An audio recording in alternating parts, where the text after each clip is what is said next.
Bismillahirrahmanirrahim. Assalamualaikum warahmatullahi wabarakatuh. Perkenalkan, nama saya Titik Setiawati dengan nomor NIM 11920202472. Saya dari kelas PAI 6F. Di sini saya akan menjelaskan tentang karakteristik dan tipe pesantren. Karakteristik tipe pesantren dibedakan menjadi 3. Yang pertama, karakteristik dan tipe pesantren yang dominan di Indonesia. Yang kedua, karakteristik dan tipe pesantren di beberapa jenis pesantren. Yang ketiga, analisis karakteristik dan tipe pesantren di beberapa jenis pesantren. Selanjutnya, karakteristik dan tipe pesantren yang dominan di Indonesia. Yang pertama, pesantren tradisional ataupun salafi. Sistem pengelolaan pendidikan cenderung berada di tangan kiai sebagai pemimpin sentral sekaligus pemilik pesantren. Hanya mengajarkan pengetahuan agama Islam, lalu materi pendidikan bersumber dari kitab-kitab berbahasa Arab klasik atau biasa disebut kitab kuning. Lalu menggunakan sistem pendidikan tradisional seperti sistem weton atau bandongan dan sorogan. Lalu hubungan antara kiai, ustadz, dan santri bersifat hisaristik. Lalu kehidupan santri cenderung bersifat komunal dan egaliter. Selanjutnya, yang kedua, pesantren modern. Yang pertama, gaya kepemimpinan pesantren cenderung korporatif. Yang kedua, program pendidikannya berorientasi pada pendidikan keagamaan dan pendidikan umum. Yang ketiga, materi pendidikan pesantren bersumber dari kitab-kitab klasik dan non-klasik. Yang keempat, pelaksanaan pendidikan lebih banyak menggunakan metode-metode pembelajaran modern dan inovatif. Yang kelima, hubungan antara kiai dan santri cenderung bersifat personal dan kolegial. Yang keenam, kehidupan santri bersifat individualistik dan kompetitif. Yang ketujuh, sangat memprihatinkan pengembangan bakat dan minat santri sehingga santri bisa mengekspor diri sesuai dengan bakat dan minat masing-masing. Yang kedelapan, keseriusan dalam penguasaan bahasa asing, baik bahasa Arab, Inggris maupun bahasa internasional lainnya.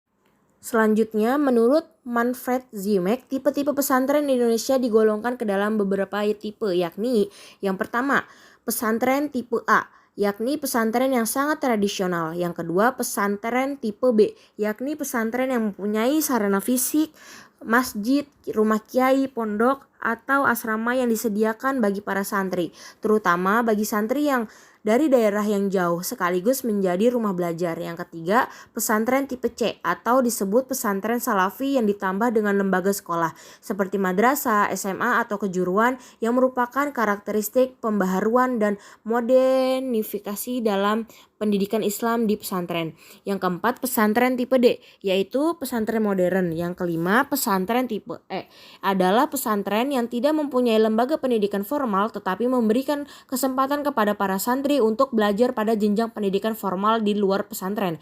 Yang ketujuh, pesantren tipe F, biasa disebut dengan mahat, yang mana tipe ini umumnya ada pada perguruan tinggi agama atau perguruan tinggi bercorak agama.